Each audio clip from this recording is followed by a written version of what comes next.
Welcome to Pilates Teacher's Manual, your guide to becoming a great Pilates teacher. I'm Olivia, and I'll be your host. Join the conversation and the Pilates community on Instagram at Pilates Teacher's Manual, and visit buymeacoffee.com/Olivia Podcasts to support the show. Today's chapter starts now.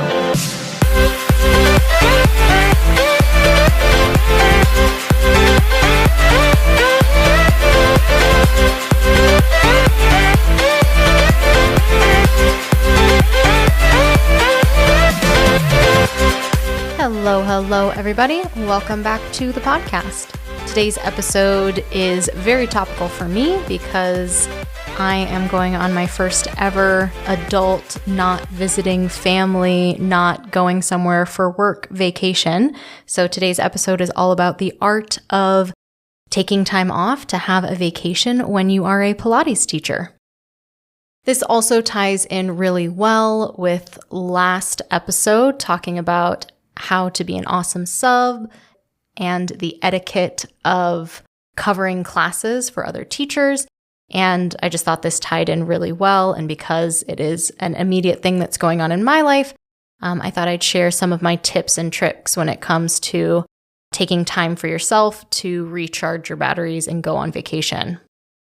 It can be hard to take a vacation when you love your job. And I think as Pilates teachers, we really love what we do. We really see the value that we bring to our clients' lives. And we love Pilates. We just really enjoy it. And so taking a vacation can feel even harder when you love what you do. Also, our job is in a lot of ways other people's leisure time. They have a job and then they come see us, and then the seeing us is our job. So it can be hard to get away because you know that your other people's getaway from their daily responsibilities and work and all of that stuff. It doesn't mean that you shouldn't take time off. I think you definitely should. But I definitely recognize those struggles of not wanting to leave your clients and not wanting to take a break sometimes, even when you need it.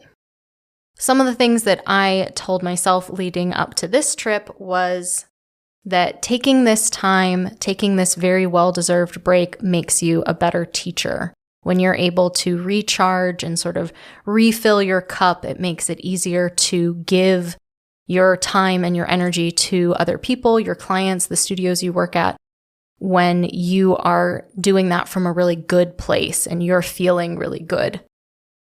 Another thing that I've reminded myself is that our clients don't consult us when they're taking vacations. They just say, hey, I'm going to be gone in July. I'm going to Michigan and I'll see you in August. Like we also deserve to have time. And while we love our clients and our clients love us, it is nice to know that we can take that time. Sometimes it feels like, that time is sacred for them and it's not an abandoning thing that we're doing. We are, trying to be our best selves. And part of that is having time to ourselves where we don't have to be anything to anyone else but ourselves.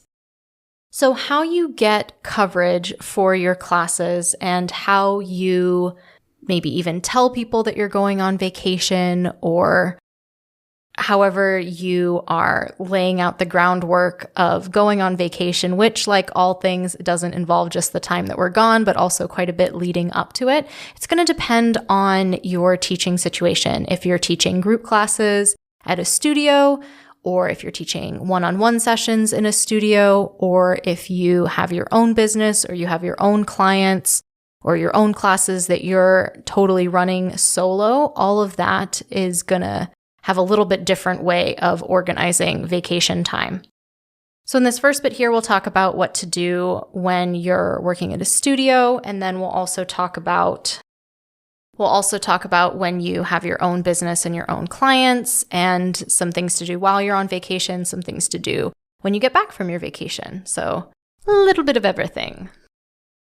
When you work at a studio and you have group classes on the schedule that happen every week at the same time, often with very similar people, you do get your crew of people who come to a certain class at a certain time. You've got your regulars.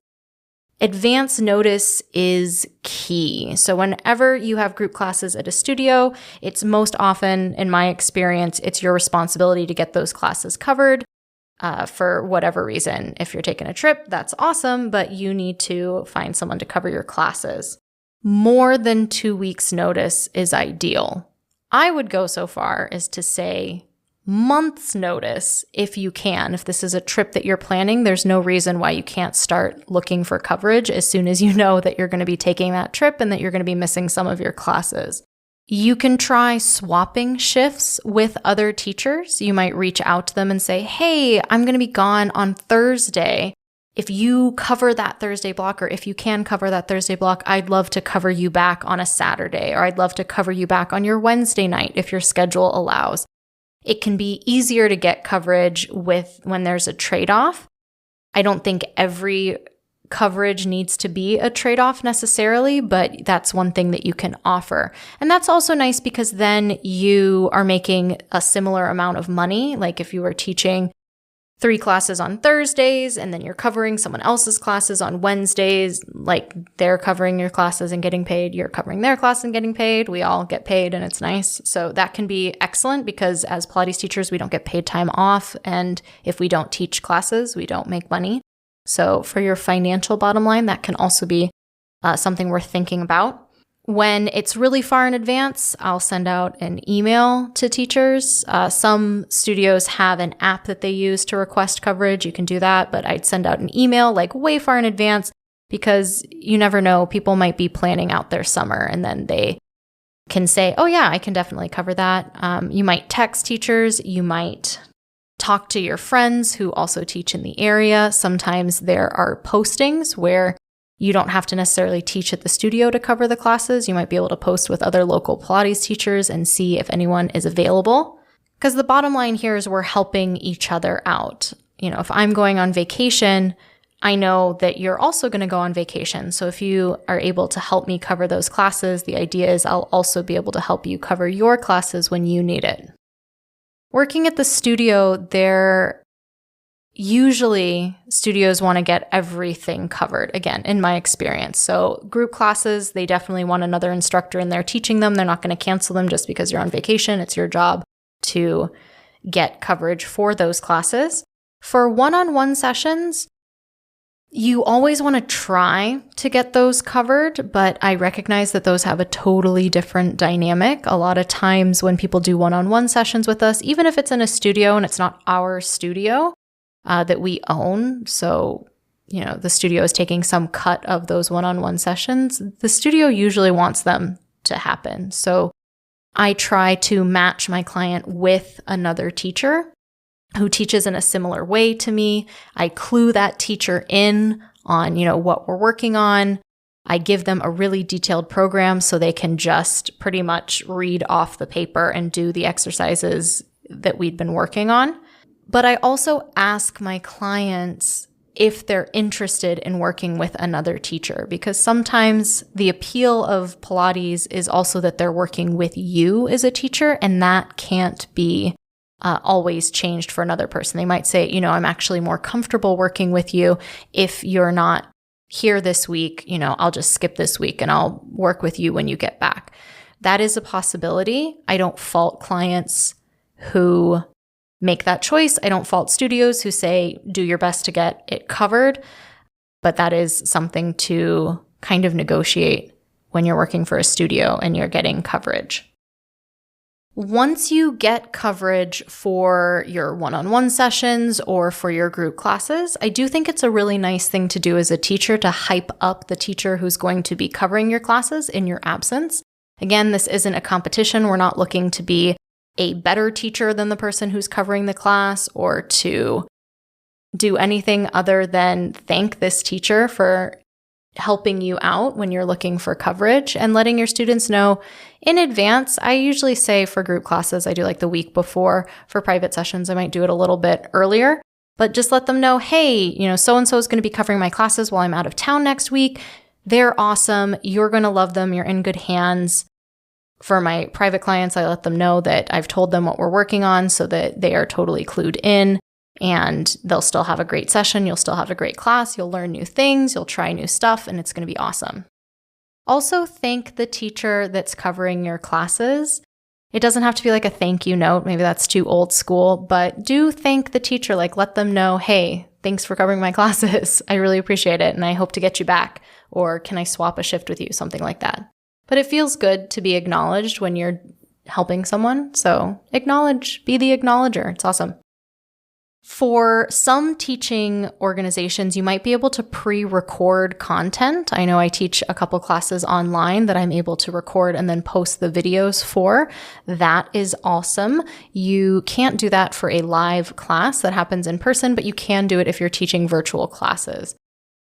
Coming up after the break, I'll talk a little bit more about working with your own clients for your own business, and also tips and tricks for being on vacation and then when you get back to make that transition back into teaching nice and smooth too. That's coming up next.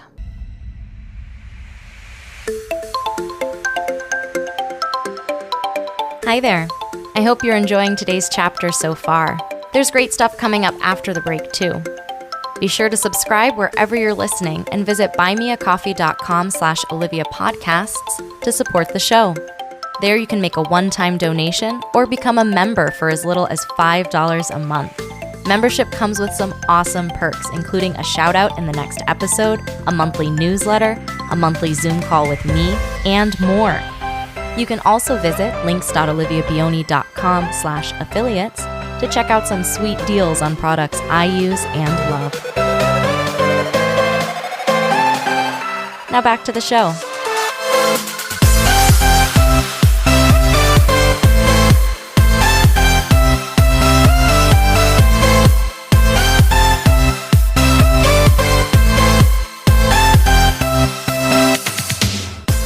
As you may know from other episodes, I do have my own micro business where I work one-on-one with clients, and I see some people virtually, I see some people in person, but it is just me doing those classes. I don't have a studio or any other administrative help. It's me doing my little thing. For those clients, I give at least 2 weeks notice, and I send them an email that says, hey, I'm going to be out of town on these dates. These are the sessions that I am going to miss. Depending on what your vacation timeline looks like, you might be able to reschedule some of your clients. So if you're taking a long weekend and you're going to miss Friday, Saturday, Sunday, so you're missing clients on maybe Friday and Saturday, you might offer, I could meet you on Thursday instead, or I could see you on Monday when I get back, if your schedule allows, if their schedule allows. The same way you would if you had a doctor's appointment or a dentist appointment or something where you're like, I still want to see you. I can't see you at this time. Is there another time nearby that would work? I've also worked with my clients for a long time, and I know their schedules a little bit. So I almost have a secondary time slot just in my head that I know, well, if you can't do Thursday morning, you might be able to do Friday morning. Or if you can't do in the morning, you're available in the afternoon.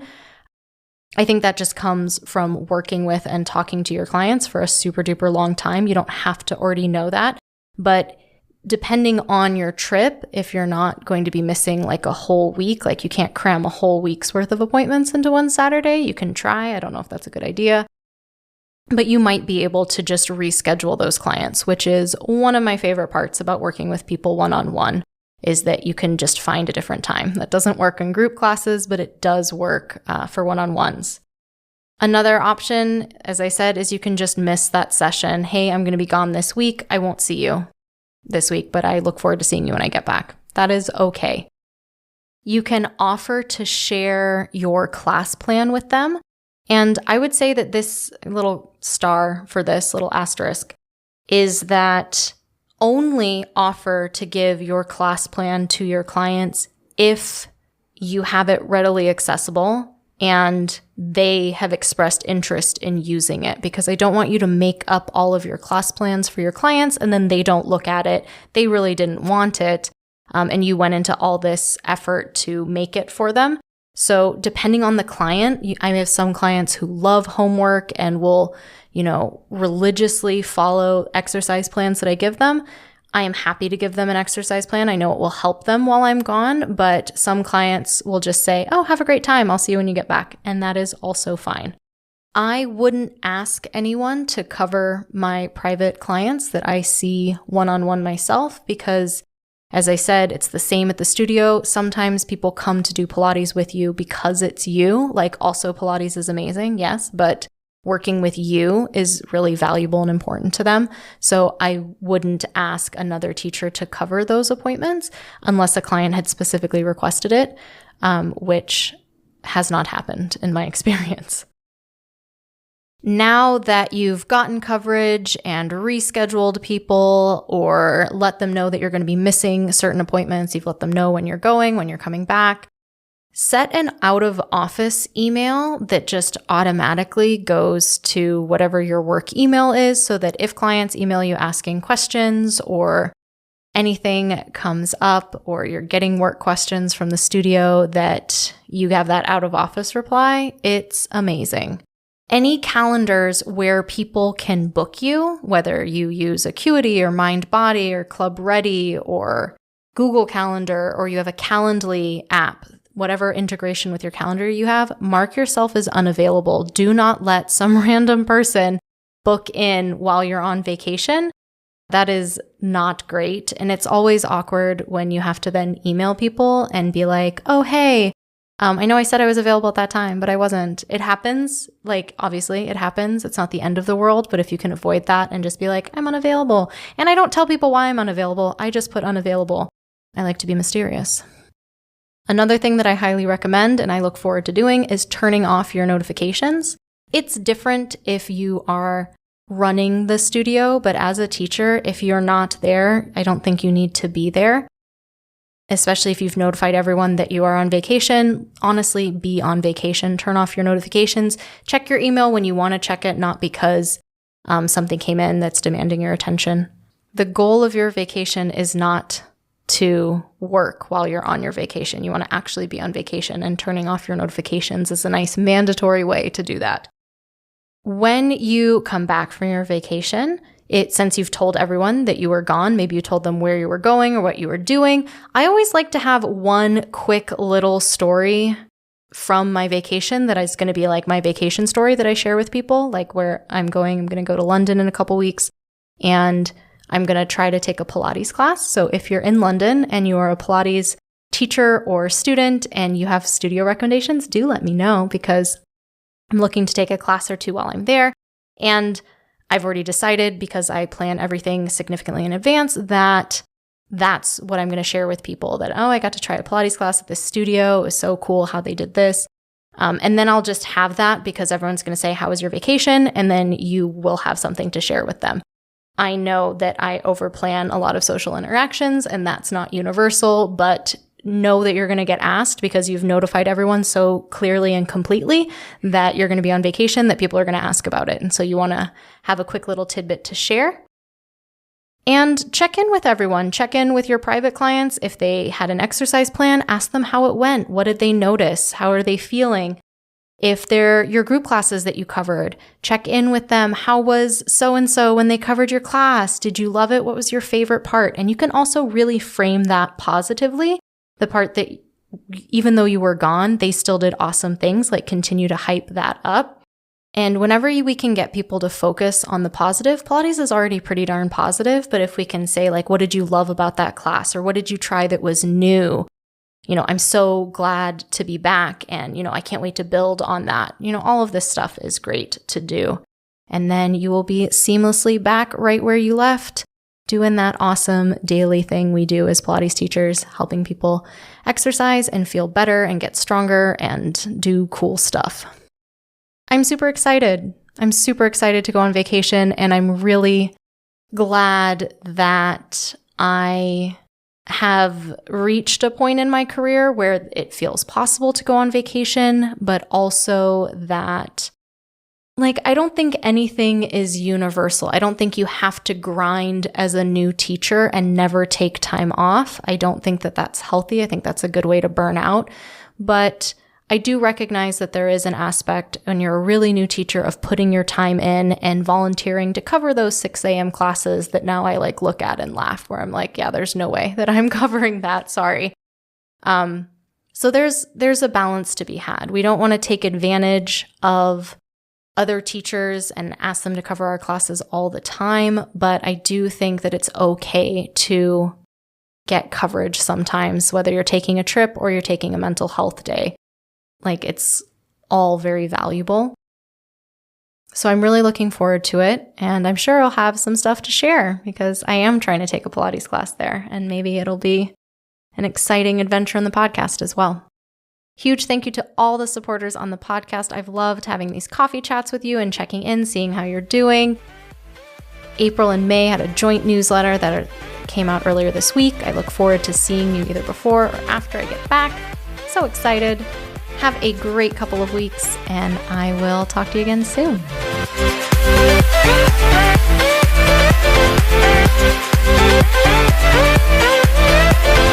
Thanks for listening to this week's chapter of Pilates Teacher's Manual, your guide to becoming a great Pilates teacher.